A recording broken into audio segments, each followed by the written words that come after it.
वज़ीर ख़ारिजा बिलावल भुट्टो ज़रदारी जर्मन हम मनसब के हमरा इस वक्त प्रेस कॉन्फ्रेंस कर रहे हैं। आपको बरह रास्त लिए चलते हैं। Export destination for Pakistan internationally.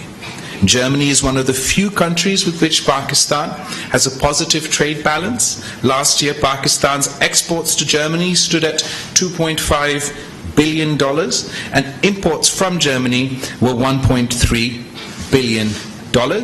And Germany is the 7th largest foreign direct investor in Pakistan, with 35 German companies investing in Pakistan with a total investment of US dollars 380.5 million. Foreign Minister Baerbock and I discussed our bilateral ties, which completed 70 years in 2021.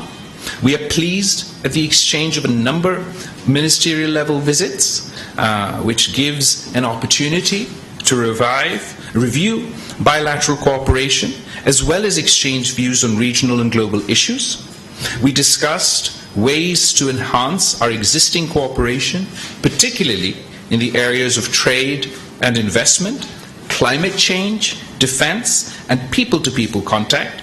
We hope soon to inaugurate the Consulate General of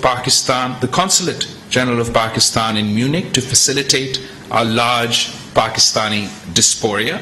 We also had a detailed discussion on Afghanistan, emphasizing the grave humanitarian situation being faced by about 40 million Afghans. Pakistan's policy is clear. We support a peaceful and prosperous Afghanistan, contributing to stability and regional connectivity. It is our hope that the Afghan authorities would be responsive to the international community's expectations regarding inclusivity, respect for human rights for all Afghans, including women, and take effective actions against terrorism. For its part, the international community must be actively engaged in preventing a humanitarian crisis. We also believe that the release of Afghanistan's financial assets would be crucial in stabilizing the economy and giving it sustainability. This is all the more important as the world's attention and resources are currently focused on the Ukrainian crisis. It is essential that the people of Afghanistan also receive the world's attention.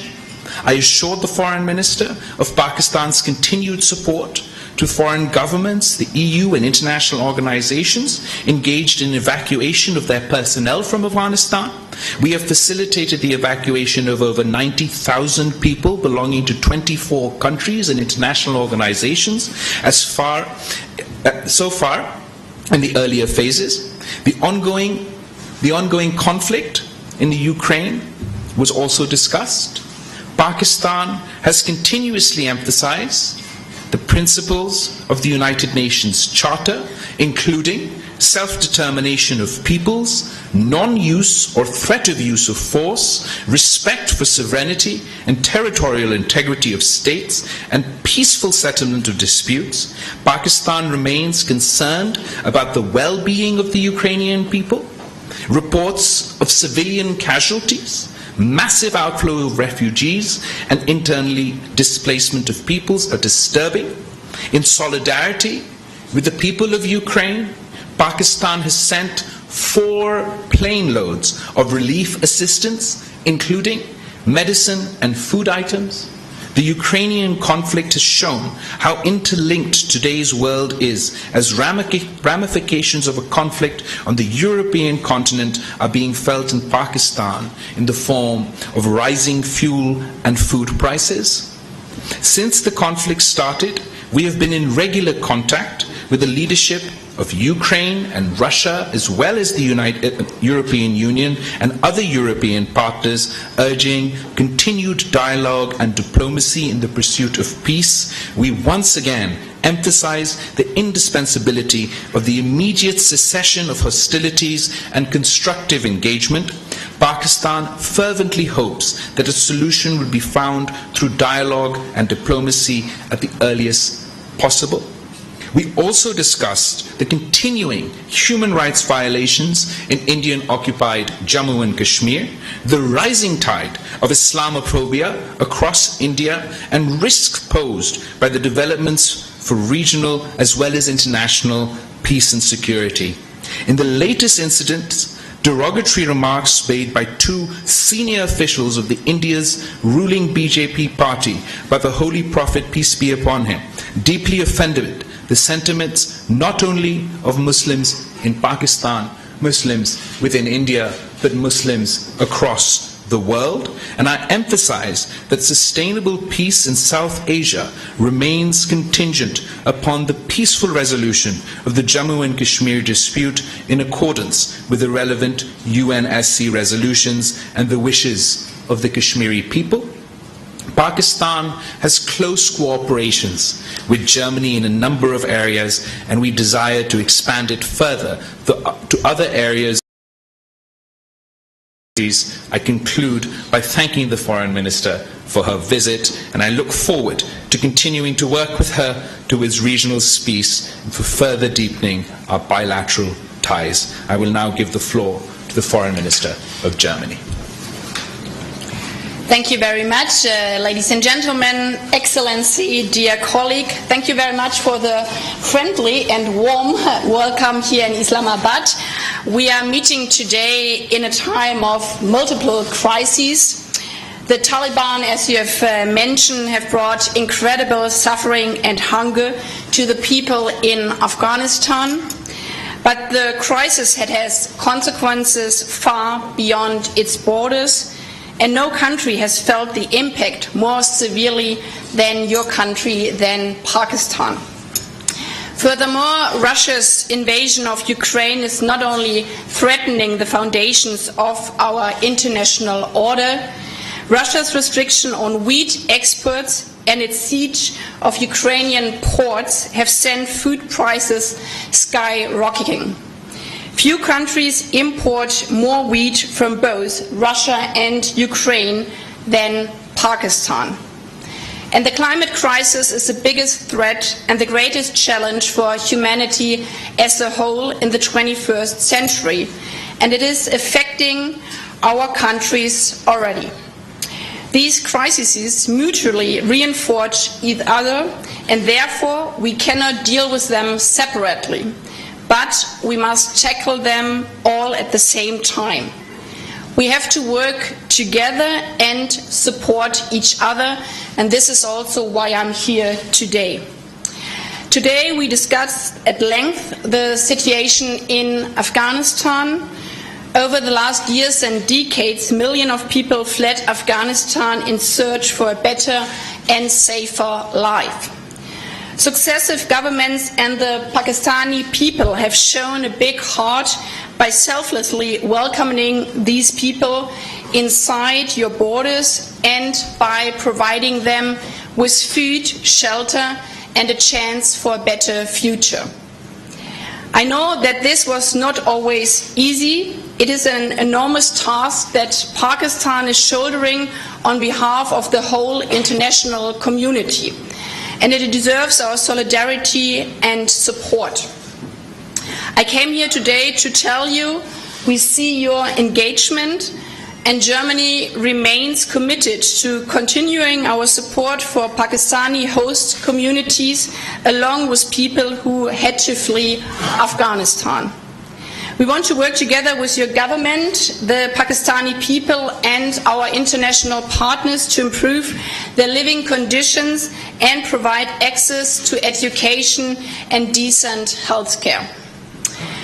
When we look across the border, the situation is dire, and as you have mentioned, the Taliban are leading the country into a downfall. Parents do not know how to feed their children. Girls are deprived of their right to education. Women are almost excluded from participation in public life.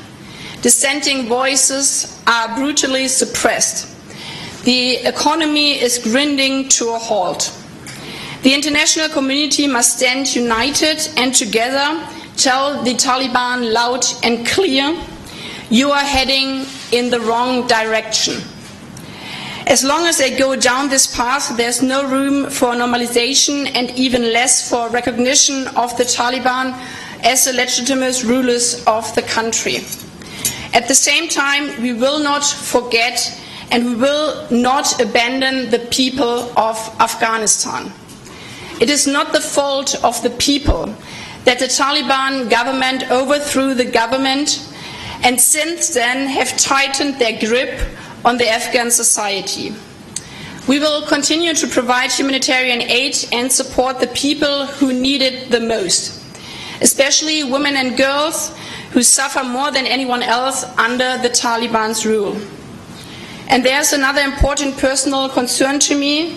Afghans who have worked for German institutions or committed themselves to the democratic cause and human rights deserve our protection.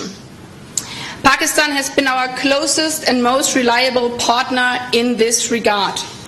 Through our close cooperation over the last months, more than 14,000 Afghans who are particularly at risk could travel via Pakistan to Germany to start a new life in safety and without fear. So most of all, I'm here to say thank you. Thank you to Pakistan, thank you to the Pakistani people. We are really grateful for all the support you have given us.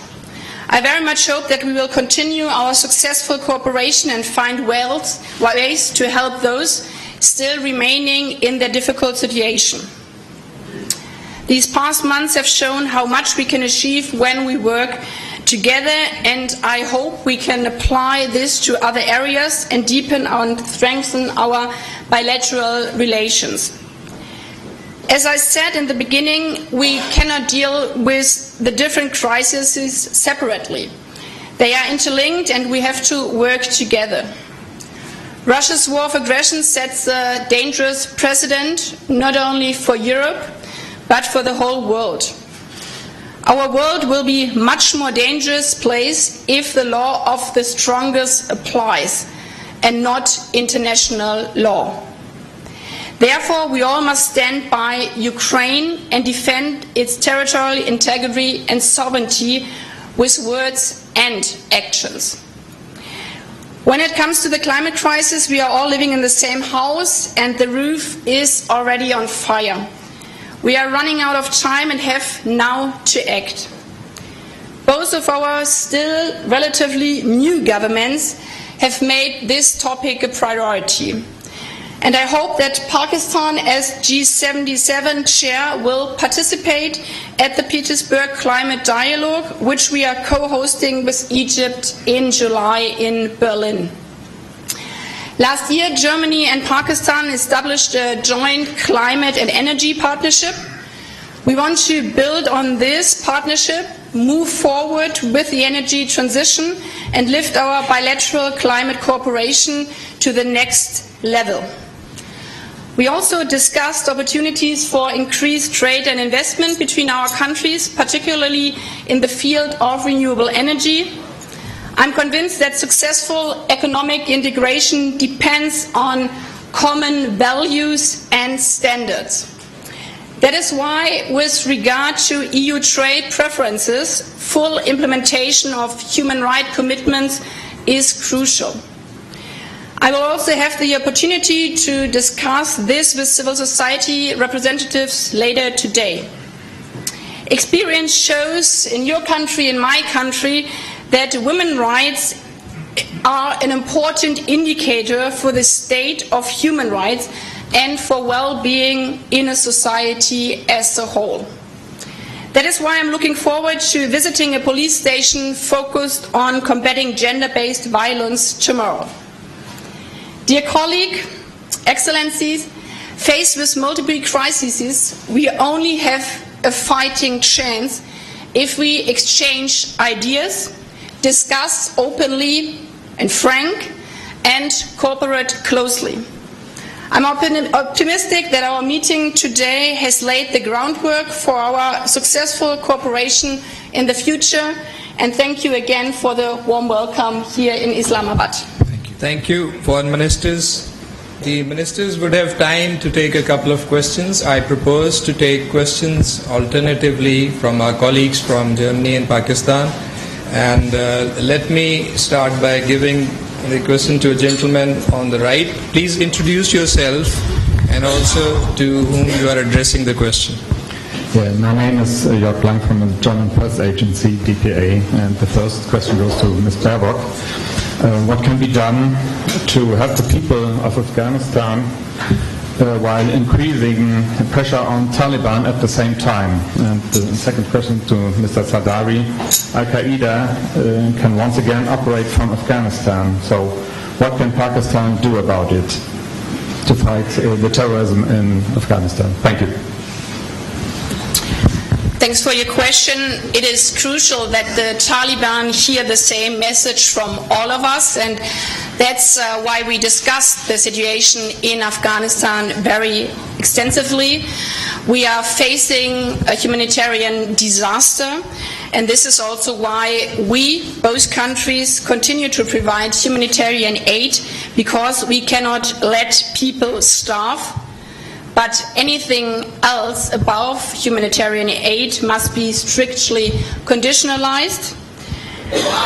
We see, in my point of view, that the Taliban are heading towards the wrong direction, and therefore it is also crucial that economic supports need to be conditionalized with regard to the basic rights of the people. But this is also part of foreign policy.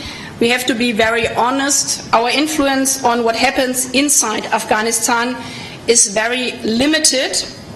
It depends on the Taliban making rational choices in their own economic interest, and that is not what they are doing right now, and therefore we are supporting the people of Afghanistan with humanitarian relief and bringing out those who are endangered by their life.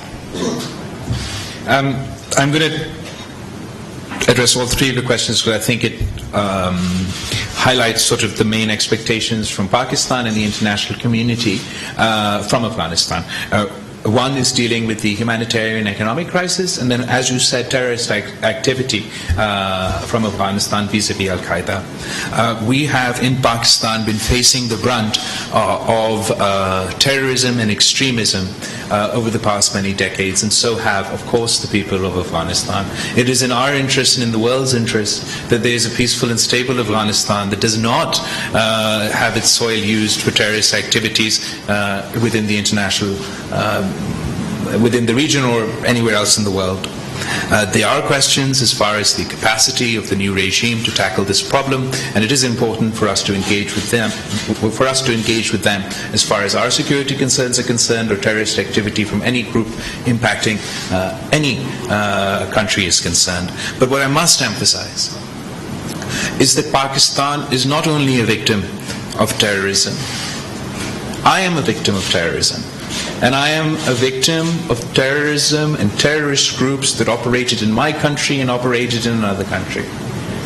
But when I plead the case for humanitarian assistance for Afghanistan, for the people of Afghanistan, or when I plead the case of us all working together to try and ensure that we halt the complete and utter collapse of the economy in Afghanistan, that is in spite of or regardless of my views or anybody else's views vis-a-vis the regime that is imposed in Afghanistan at the moment.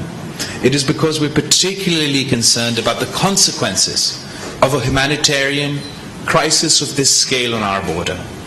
With the United Nations saying that 97% of the people of Afghanistan will descend below the poverty line, where the families in Afghanistan, through no fault of their own, are facing starvation.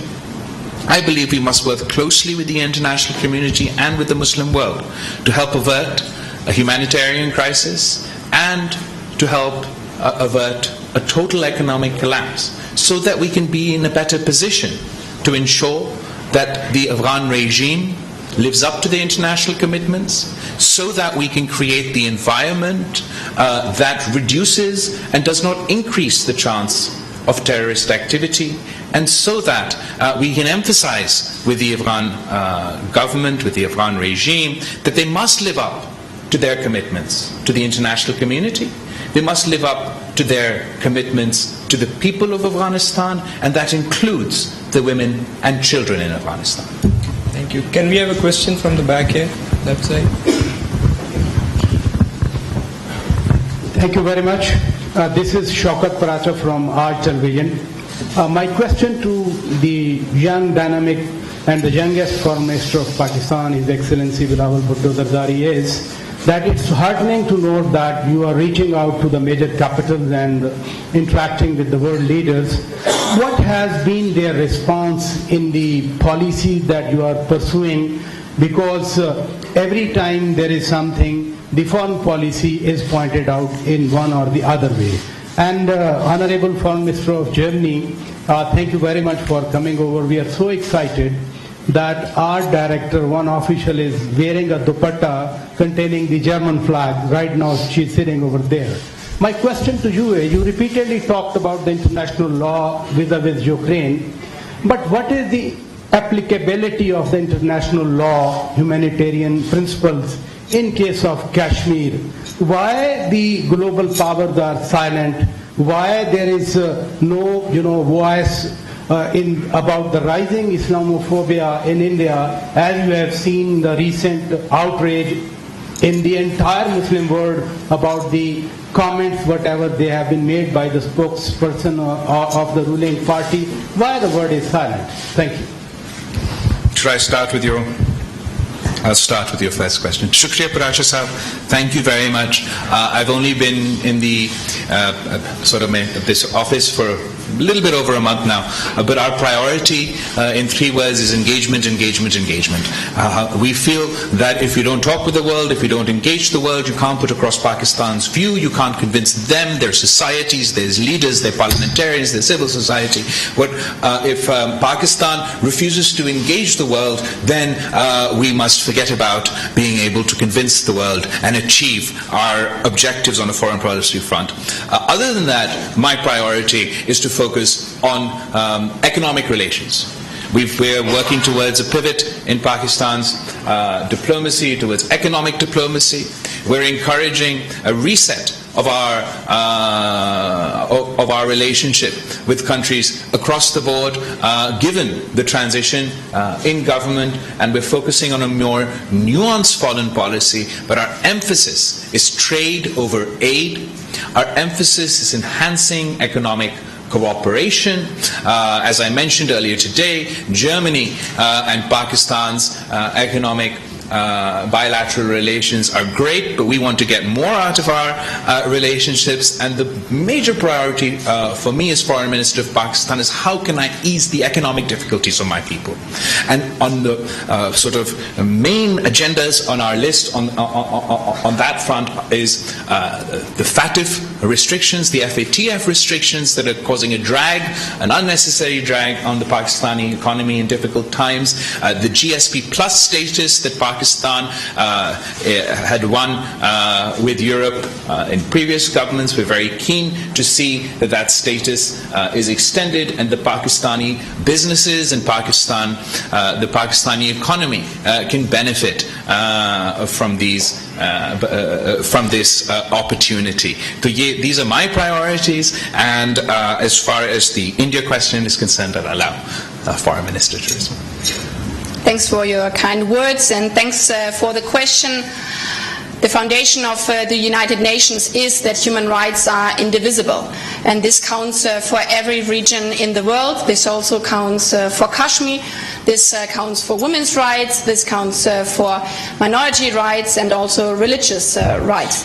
And therefore we support the work of the United Nations, also with the situation in Kashmir, to ensure that all the human rights are being guaranteed within the different bodies of the United Nations. We are not part of the Security Council, as you know, but within the work also of the Human Rights Commission and of the Special Envoy. And we believe that a constructive approach from both sides and confidence-building measures are the only way forward to improve the relationships between Pakistan and India. The bilateral agreement to implement the ceasefire along the line of control last year was a positive step. We also discussed it in our talks earlier on. We believe that more steps should follow this line, and I think it's really a strength of different governments if there's a provocation that one doesn't react but really stands to its own and the international principles. Thank you. Can we have a question from the lady here in the middle? Hello, Daniela Farkas from the newspaper network Redaktionsnetzwerk Deutschland.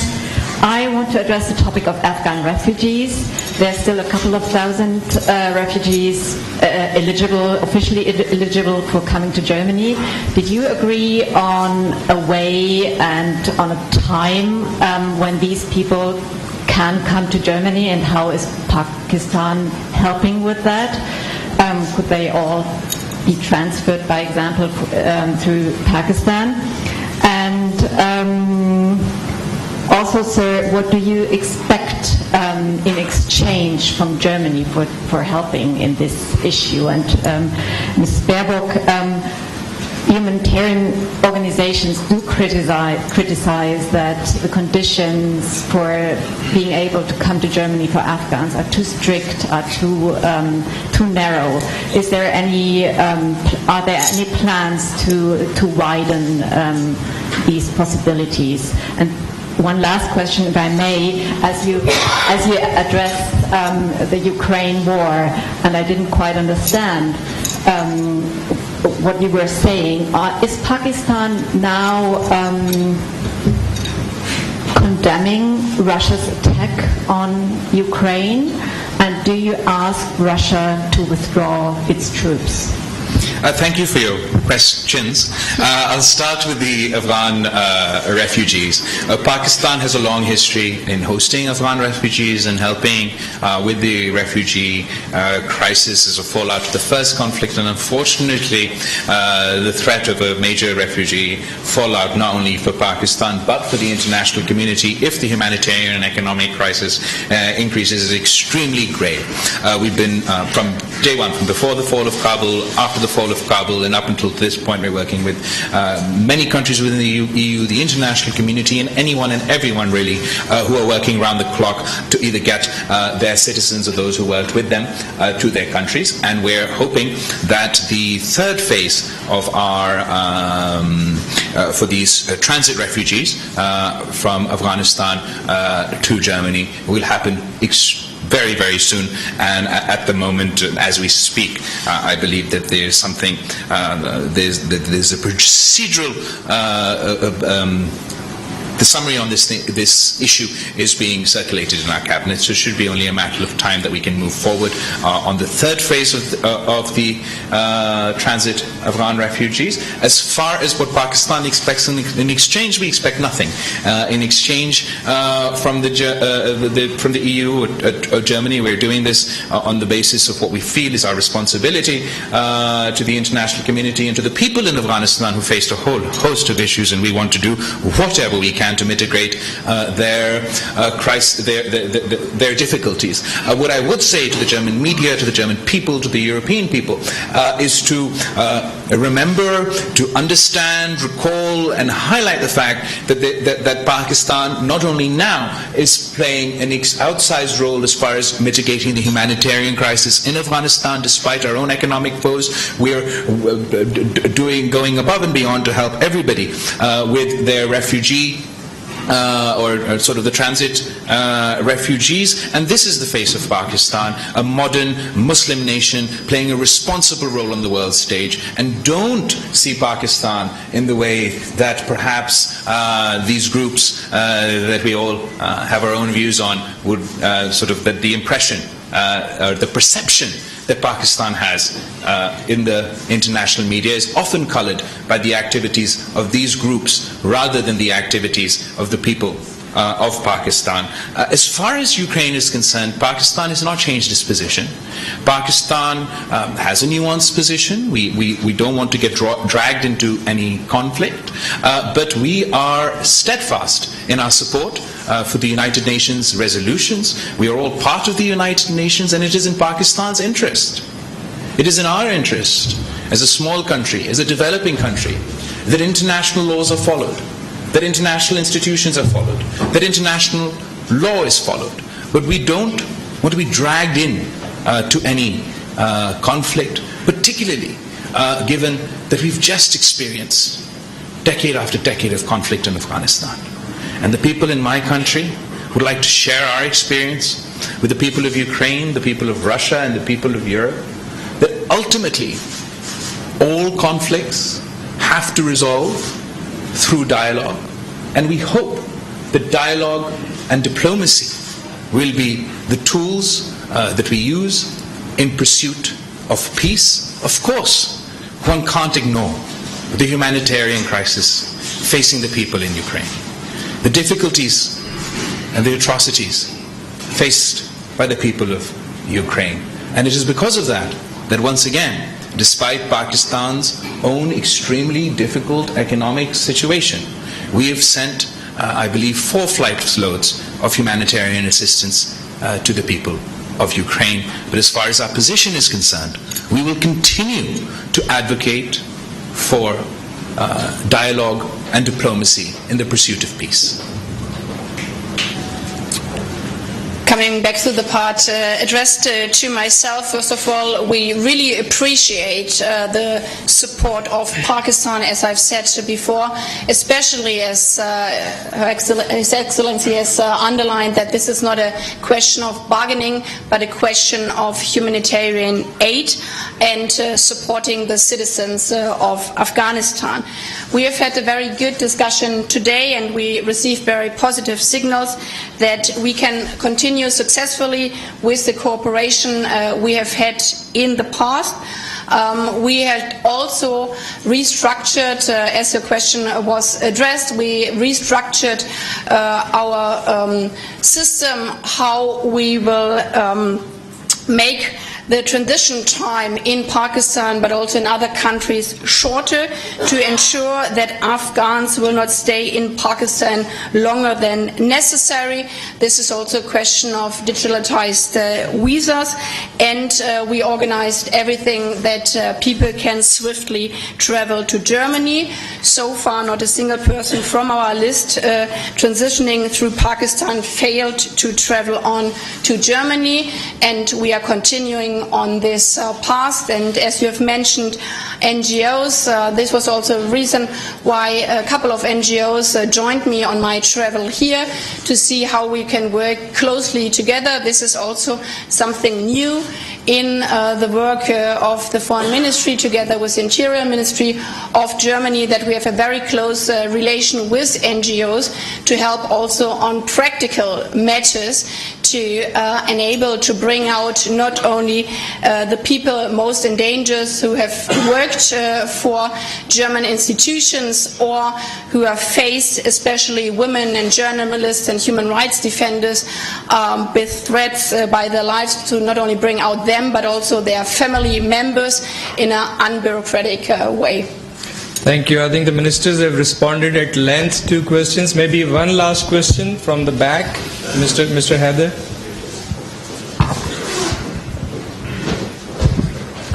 Thank you, Mateen Haider, GTV. Question to Foreign Minister Bilawal Bhutto. You said that it's a time to pursue diplomacy and to resolve conflicts through peaceful means. So the first question is in the context of regional peace. And you have said you have more than 1 month in power and taking so many initiatives, economic and other. Are you taking any initiative to resolve Jammu and Kashmir issue, and any hope for the resumption of dialogue with India so that these all issues could be addressed through dialogue and talks? And beyond writing letters to different international organizations on rising Islamophobia in India, what other steps could be taken to bring India under pressure to stop these things? And to German Honorable Foreign Minister, of course, you might have sought Pakistan's support on Ukraine. Pakistan has no other options to go for economic cooperation with Russia and with China.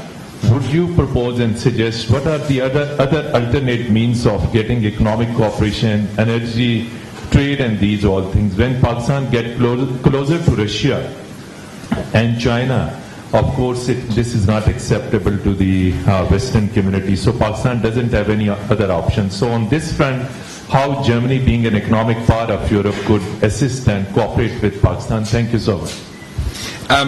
Thank you for all your questions. I'm going to start from the end and go back. Pakistan wants to engage with the entire world. We are neighbors with China. We have a long-standing relationship with them. लेकिन जैसे आपको पता है, you must know. पाक German वज़ीर ख़ारजा इस वक्त इस्लामाबाद में प्रेस ब्रीफिंग दे रहे हैं। जर्मन वज़ीर ख़ारजा ने कहा कि पुरतबा खैर मकदम पर मैं शुक्रगुजार हूं, जबकि बिलावल भुट्टो का कहना था कि जर्मनी से मुत्तादिद शोबों में हम ताल्लुकात बढ़ाना चाहते हैं। जर्मन वज़ीर ख़ारजा ने यह भी कहा कि अफगान सूरत हाल से पाकिस्तान सबसे ज्यादा मुतासर हुआ है। अफगानिस्तान के अवाम को भूख व अफलास का सामना है। आम